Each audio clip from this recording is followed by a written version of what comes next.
नमस्कार, मैं हूं अंजलि और आप देख रहे हैं बीएनएन न्यूज। तो चलिए शुरुआत करते हैं आज की प्रमुख खबर से। भारतीय सेवा में कार्यरत समस्त कर्मचारी, अधिकारी व जनप्रतिनिधियों तथा समस्त देशवासियों को डायरेक्टर माननीय श्री अजय कुमार पांडे जी व बीएनएन और सीएनएन न्यूज चैनल व परिवार की ओर से हार्दिक शुभकामनाएं। रक्षाबंधन का त्योहार सावन के महीने में पूर्णिमा को मनाया जाता है। रक्षाबंधन दो शब्दों को मिलाकर बनता है रक्षा और बंधन। इसका मतलब है एक ऐसा बंधन जो रक्षा करता है। रक्षाबंधन भाई बहन का प्रतीक माना जाता है। रक्षाबंधन भाई बहन के पवित्र रिश्ते को जताता है और घर में खुशियां लेकर आता है। इसके अलावा ये त्योहार भाइयों को याद दिलाता है कि उन्हें अपनी बहनों की रक्षा करनी चाहिए। रक्षाबंधन क्यों मनाते हैं? रक्षाबंधन का त्योहार भाई को अपनी बहन के प्रति उसका कर्तव्य याद दिलाता है। इस त्योहार को केवल सगे भाई बहन ही नहीं बल्कि कोई भी पुरुष महिला मना सकते हैं। इस दिन सभी बहनें अपने भाइयों की कलाई पर राखी बांधती हैं और उसकी खुशी और स्वास्थ्य के लिए मन्नत मांगती है। भाई भी राखी बांधने के बदले अपनी बहन को गिफ्ट देता है और उसकी रक्षा करने की प्रतिज्ञा करता है। रक्षाबंधन का इतिहास। रक्षाबंधन का त्योहार भारतीय घरों में खुशियों के साथ मनाया जाता है। इस त्योहार को गरीब से लेकर अमीर तक सभी मनाते हैं। जैसे सभी त्योहारों का इतिहास होता है, ऐसे ही रक्षाबंधन का भी अपना इतिहास है। आइए हम आपको रक्षाबंधन के इतिहास के बारे में बताते हैं। रक्षाबंधन का त्योहार सबसे पहले सन 300 BC में मनाया गया था। उस समय अलेक्जेंडर भारत को जीतने के लिए अपनी सारी सेना लेकर यहाँ आया था और यहाँ सम्राट पुरु का काफी नाम था। अलेक्जेंडर ने कभी किसी से मात नहीं खाई, लेकिन सम्राट पुरु की सेना के साथ लड़ने में उन्हें परेशानी हो रही थी। लेकिन जब अलेक्जेंडर की पत्नी को रक्षाबंधन के बारे में पता चला तो उसने सम्राट पुरु के लिए राखी भिजवाई। उनका राखी भिजवाने का मकसद ये था कि जिससे सम्राट पुरु उनके पति अलेक्जेंडर को जान से ना मार दे। इसलिए पुरु ने अलेक्जेंडर की पत्नी को भेजी हुई राखी का रिश्ता निभाया और अलेक्जेंडर को नहीं मारा। भविष्य पुराण के मुताबिक असुर राजा बाली ने देवताओं पर हमला किया था, तो उस समय देवताओं के राजा इंद्र को काफी क्षति पहुंची। इंद्र की पत्नी सची से ऐसी स्थिति देखी नहीं गई। फिर वह विष्णु जी के पास गई और उनसे समाधान मांगने लगी। तब विष्णु जी ने सची को एक धागा दिया और कहा कि वैसे धागे को अपनी पति की कलाई पर बांधे। ऐसा करने पर इंद्र के हाथों राजा बलि की पराजय हो गई। इसलिए पुराने जमाने में युद्ध में जाने से पहले सभी पत्नियां और बहनें अपने पति और भाइयों के हाथ में रक्षा का धागा बांधती थी। कृष्ण और द्रौपदी की कहानी। जब श्री कृष्ण ने शिशुपाल को मारा था तो उनके हाथ खून में सन गए थे। फिर द्रौपदी ने अपनी साड़ी का पल्लू फाड़कर कृष्ण जी के हाथ में बांध दिया था, जिसके बदले श्री कृष्ण ने द्रौपदी को मुसीबत के समय सहायता करने का वचन दिया था। महाभारत में राखी। माना जाता है कि जब युधिष्ठिर ने कृष्ण जी से पूछा कि वह सारे संकटों को कैसे पार कर सकता है, तो कृष्ण जी ने उन्हें रक्षाबंधन का त्योहार बनाने की सलाह दी।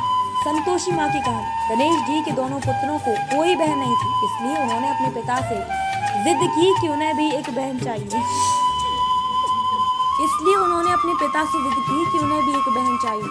इसलिए तब नारद जी के हस्तक्षेप करने पर बाध्य होकर भगवान गणेश को अपनी शक्ति का प्रयोग कर संतोषी माता को उत्पन्न करना पड़ा। दोनों भाइयों ने रक्षाबंधन के मौके पर भी अपनी बहन को पाया। लक्ष्मी राजा बलि की कथा भगवान विष्णु के वामन अवतार से जुड़ी है। भगवान विष्णु ने वामन अवतार लेकर असुरों के राजा बलि से 3 पग भूमि का दान मांगा। दानवीर बलि इसके लिए सहज राजी हो गया। वामन ने पहले ही पग में धरती नाप ली तो बलि समझ गया कि ये वामन स्वयं भगवान विष्णु ही है। बलि ने विनय से भगवान विष्णु को प्रणाम किया और अगला पग रखने के लिए अपने शीश को प्रस्तुत किया। विष्णु भगवान बलि पर प्रसन्न हुए और वरदान मांगने को कहा। असुर राजा बलि ने वरदान में उनसे अपने द्वार पर ही खड़े रहने का वर मांग लिया। इस प्रकार भगवान विष्णु अपने ही वरदान में फंस गए।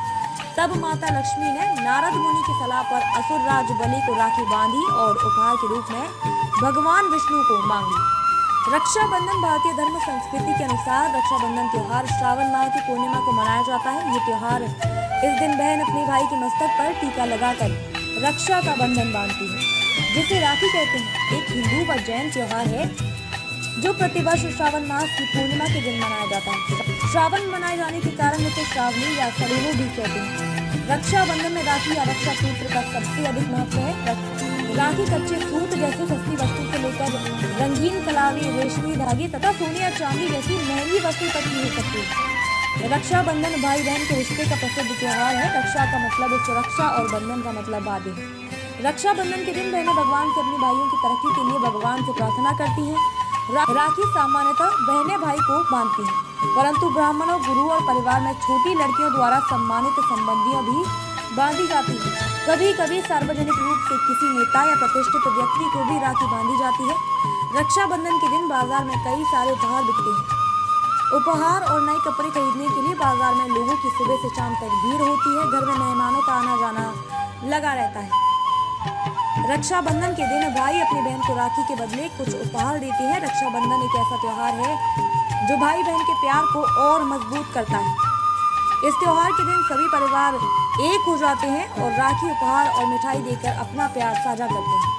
हिंदुस्तान में राष्ट्रीय स्वयंसेवक संघ के पुरुष सदस्य परस्पर भाईचारे के लिए एक दूसरे को भगवा रंग की राखी बांधते हैं। हिंदू धर्म के सभी धार्मिक अनुष्ठानों में रक्षा सूत्र बांधते समय कर्मकांडी पंडित या आचार्य संस्कृत में एक श्लोक का उच्चारण करते हैं, जिसमें रक्षाबंधन का संबंध राजा बलि से स्पष्ट रूप से दृष्टिगोचर होता है।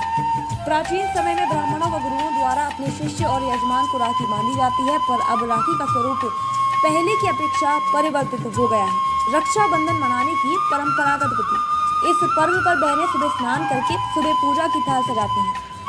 पूजा की थाल में कुमकुम, राखी, रोली, अक्षत, दीपक तथा मिठाई रखी जाती है। तत्पश्चात घर के पूर्व दिशा में भाई को बैठाकर उसकी आरती उतारी जाती है। सिर पर अक्षत डाला जाता है, माथे पर कुमकुम का तिलक किया जाता है, फिर कलाई पर राखी बांधी जाती है, अंत में मीठा खिलाया जाता है। भाई के छोटे होने पर बहनें भाई को उपहार देती हैं, अपितु भाई बहनों को उपहार देते हैं। हमारे पूर्वजों द्वारा बनाए गए पर्वों, त्योहारों व उपवास के विधि विधान हमारी सभ्यता, संस्कृति के रक्षक हैं। इन सबसे हमारी पहचान है, अतः हमें इसे बदलने का प्रयास नहीं करना चाहिए। BNN, CNN news group and company ने हमेशा से ही भारतीय संस्कृति की रक्षा के लिए तत्पर रहा है। एक बार पुनः रक्षाबंधन के पावन पर्व पर भारतीय सेवा में कार्यरत समस्त कर्मचारी, अधिकारी व जनप्रतिनिधियों तथा समस्त देशवासियों को BNN और CNN न्यूज चैनल व परिवार की ओर से हार्दिक शुभकामनाएं। खबरों में अब तक लिए बस इतना ही। मिलते हैं फिर ऐसे ही किसी बड़ी खबर के साथ। तब तक के लिए नमस्कार और देखते रहिए BNN न्यूज।